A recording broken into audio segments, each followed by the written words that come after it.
Ratinho Júnior, Eduardo Leite e Tarcísio de Freitas. E essa fala de Tarcísio Maza já pode ser considerada como de um pré-candidato que tenta demarcar território e sair na frente dos demais? Com certeza, Tardan. Eu acho assim, né? Primeiro, dar também boa noite para o pessoal que está acompanhando a gente. Eu acho que é totalmente natural, é do jogo, né? O Tarcísio é uma das principais lideranças hoje que tem da oposição ao governo do Lula, né?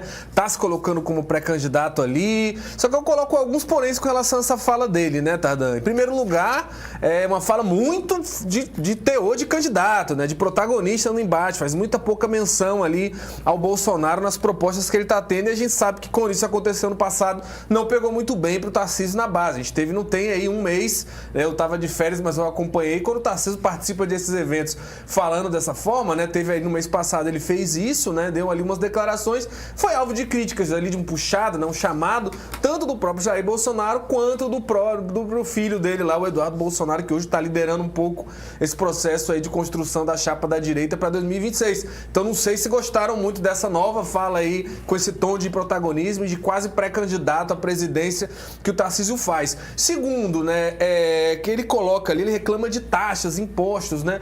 É curioso, né, porque não tem nenhuma semana o Tarcísio estava saindo em coro, culpando o Brasil, basicamente, e defendendo praticamente, embora não tenha feito isso diretamente, a imposição de taxas pelo governo Trump aqui com relação à produção brasileira. São Paulo, o estado mais prejudicado e afetado com isso, os empregos de São Paulo na linha, a economia de São Paulo na linha, e o Tarcísio saiu ali, fez aquela reunião com governadores extremamente política para defender o Bolsonaro mesmo e, né, dane-se a economia do estado dele com relação a isso. E aí ele fala com relação a imposto no Brasil e no geral. Como é que é isso, né? Taxações com o objetivo de estruturar o estado brasileiro para promover melhores serviços públicos, não pode. Agora, taxar por picuinha política para beneficiar um aliado dele, aí pode, ele não faz o mesmo tipo de condenação, né? Ainda mais uma taxa muito violenta de 50% que vem do nada. Não merece o mesmo tipo de reflexão por parte do Tarcísio de Freitas. E por final, para também não me alongar muito, Tardan, que são muitos assuntos, embora a gente pudesse falar disso muito tempo, né? Com relação a... É muito rasa o discurso do Tarcísio, né? Ele, como ele é governador do principal estado do país, é uma grande liderança, é um cara que tem formação muito forte, né? Um cara que vem, se não me engano, aí de ITA, né? Escolas de engenharia de altíssimo calibre, poderia ter um discurso um pouco mais técnico, com dados, com uma coisa, um teor intelectual mais apurado, essa coisa de ninguém aguenta mais, o PT, o Lula, é muito raso, né?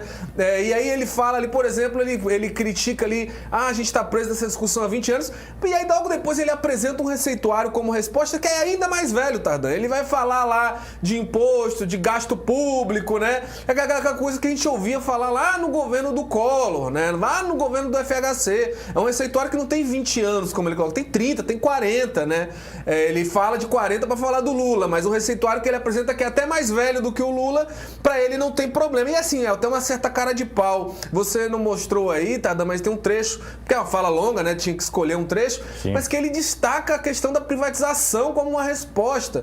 É muita cara de pau do Tarcísio vir falar isso. São Paulo não teve um ano, teve apagão. A gente estava vendo umas cenas ridículas da maior cidade do Brasil, a cidade mais rica, tendo bairros inteiros ali sem prestação de serviço de energia pública e energia privada na casa das pessoas, porque se privatizou e não fez esse milagre da melhoria do serviço, como ele fala. A Sabesp aí aumentou muito a conta, né, depois que se privatizou da água lá em São Paulo, e a gente teve pelo menos 2 casos já recentes de vazamento de esgoto nas redes de rio de São Paulo. Então não tem esse milagre que ele está falando. Isso remete a um discurso antigo, ultrapassado, que merecia um nível um pouco mais técnico do governador. Então a impressão que fica, né, é que é muito blá blá blá, papo furado, batida na mesa e muito pouca coisa de fato produtiva para o Brasil. Eu só coloco um aqui. Olha, Tardan, esse papo de tem gasto demais, tem não sei o que, imposto demais, não faz sentido falar disso. A gente já está mais do que provado, sem falar das questões das emendas parlamentares,